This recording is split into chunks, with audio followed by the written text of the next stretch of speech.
back in the late 90s, Honda delivered the first Honda Civic Type R, the EK9. That was followed shortly after by the three-door EP3, and then in 2007 they moved to the third generation of the Type R, the FN2. Or they did for the UK and Europe. But in Japan, they moved away from a three-door hatch and instead had a four-door saloon and called it the FD2. And this week, we're lucky enough to get us hands on this 2007 Honda Civic Type R FD2. And I'm joined by the owner, Mark, over here, and we're going to do what we normally do. Take a look at the car and then take it on some of our favourite B roads here in Gloucestershire. Welcome everyone to this week's Fast and Fun. So Mark, welcome to the channel. Thank you very much. Thank you for bringing this pretty rare FD2. So how many do we think are in the country, these FD2s? Oh, I couldn't tell you the exact number. It's probably maybe 40-ish, maybe. Wow, I mean, because I'm not even sure I've even seen one. Yeah. So, because most people talk about the Integra, don't they? The DC5, that's sort of quite a YouTubey type of car. Yeah. But these, you just do not see them. No, there aren't many of them about. Like I said, they are an import, and people have to bring them in. They weren't mass produced. They were a Japanese market only car sort of thing. So yeah. So just on this specific car, so is it? They came out in 2007. What is this year? Is it? This is a 2007 car. Yeah. Okay. Yeah. So it's a pre-facelift 2007 Type R. And how long have you owned it for? I've owned it for just over 2 years. I had it imported in through an import company. Yep. We sourced the car we looked at about 21 different So you're the first UK owner? Yes, first right. UK owner. Okay. Yeah. So we picked the car. It was the spec I wanted. Won it through the auctions. It was a good spec, good grade car. And then once it came over, they sort of registered it, did some pre-purchasing work. Yeah. So then the car was then ready to go and collect. So I picked the car up in June, I think it was, 2021, and then the car it only ever comes out for car shows and doesn't get driven over winter. I mean, because it is in excellent. I mean, though the camera work will hopefully show it is in really, really good condition. Yes. For a car that's approaching, what if it's now 17-ish, Yes. 17 years old. I mean, it's amazing. Who did you use? For the import, yeah. Yeah, Torque GT. Okay, So, and where are they based? They're based down Newton Abbot in Devon. Okay, So, and it was a relatively easy process, was it? Absolutely brilliant. The guys there were absolutely spot on, taught me through the whole process before we started considering, and then there was like an initial down payment just to start off the process. Then we browsed through the auctions, we looked at different cars at different auctions on different days, highlighted if there was anything there. They then sent us through an assessment report, or one of their guys would actually go out there and look at the car, right, and see whether it's as good as it was on paper. They then feed back to the guys and say, yeah, this is a good one to go and bid on. And then if it met the spec, then, but like I said, we went through sort of 21 different cars. Wow. Right, before you got this particular one. And I wanted a standardish one. I wanted one in white, one with the red and black interior, just basically really good quality, good condition bodywork, interior as best as it could be, and I've managed to get something that I'm really happy with. I mean, because this was, people aren't aware, the FD2, it was the last of the NA VTEC engines before they moved to the turbocharged engines. It's the famous K20A engine, standard form, 222 brake horsepower, delivered at 8,000 RPM, and even torque, which was relatively modest, 159, I think, pound-foot of torque, was still over 6,000 RPM. So you've got to get it right in those rev range for this to come alive. But these came with LSD? Yep, so they have an LSD standard, and they've got a slightly shorter final drive ratio on them. And I know the FN2s, which are the UK equivalents, they were, and I've never driven one, so I'm not saying they're good or bad because I can't personally comment on that. But I know Jezza Clarkson made made the comment early on when they first came in about them having, I think it was famously one more brake horsepower than the EP3, but loads more weight. These, believe it or not, even though it's a much bigger car, come in at about 50 kilograms lighter than the UK spec FN2s, which is, I mean, and it is I would call this it's almost like an Impreza size. It's a mid-size family four-door, and four-seater as well, isn't it? It's not. There's not a bench at the back. It's two proper sculptured seats, isn't it? So there's lots of great features on this car. So what we're going to do is we'll step around the car. We'll look at some of the good features on the car and we'll go inside as well before we take it out for a quick drive. Really aggressive front bumper, really low to the ground actually. You've got these are, what are these here? Those are daytime running lights. They're a modulo Honda option for the cars, and when they're lit, they sort of come out like a bright blue, but when the car's driving daytime running lights essentially. Oh right, okay, cool. And they were standard then on these, were they? They weren't standard as normal. They were a Honda option, right? Modulo, which is a part of the Honda accessories. Okay, okay, cool. Are these actually blanks, or are these proper? Yeah. So behind the back of the grille, there are actual brake ducts, cooling brake ducts that feed down to the front brakes for cooling. Okay, cool. And then I've got a Mugen front grille that I had fitted on the car. Obviously, Mugen is the tuning division of Honda. Yeah, absolutely. The original one I had was that it tends to be where the white is. It's a chrome finish.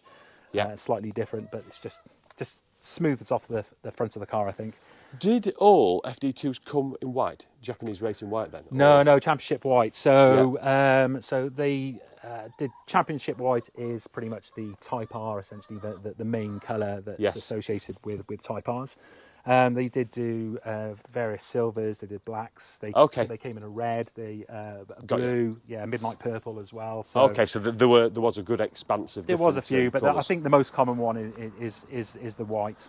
And I've just noticed on the wipers then.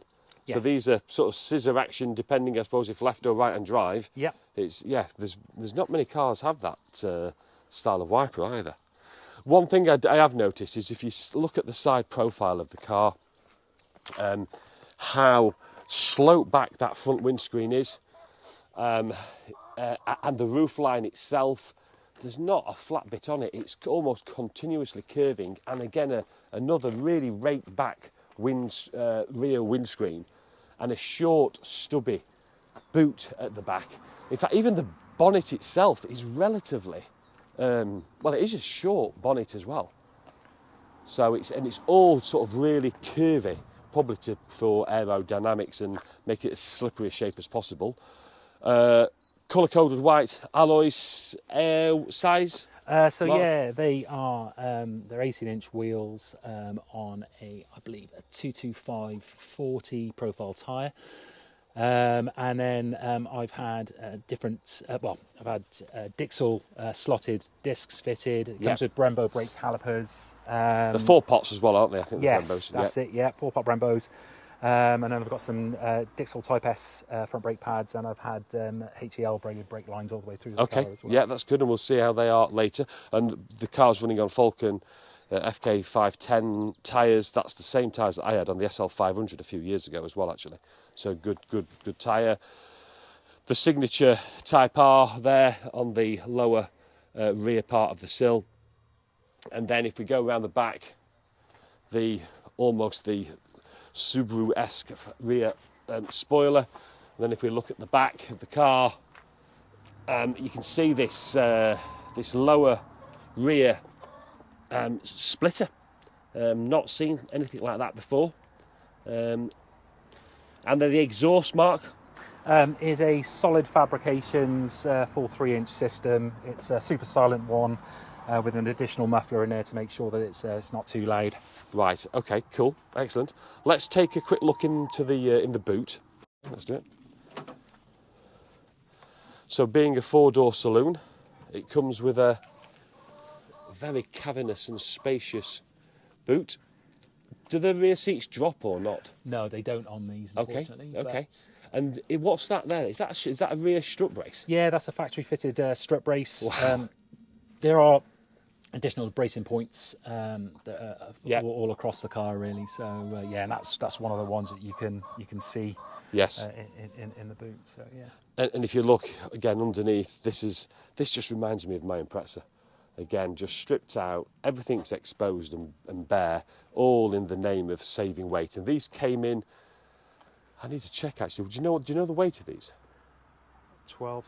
What, the whole car? Yeah. 1270 kilos. I believe. 1270 kilos. Yeah. So I mean that's really impressive for a mid-size family four-door saloon car. And let's take a look inside. If you look at the back first, almost compulsory black, red, stitched cloth. Is it cloth Alcantara? Yeah.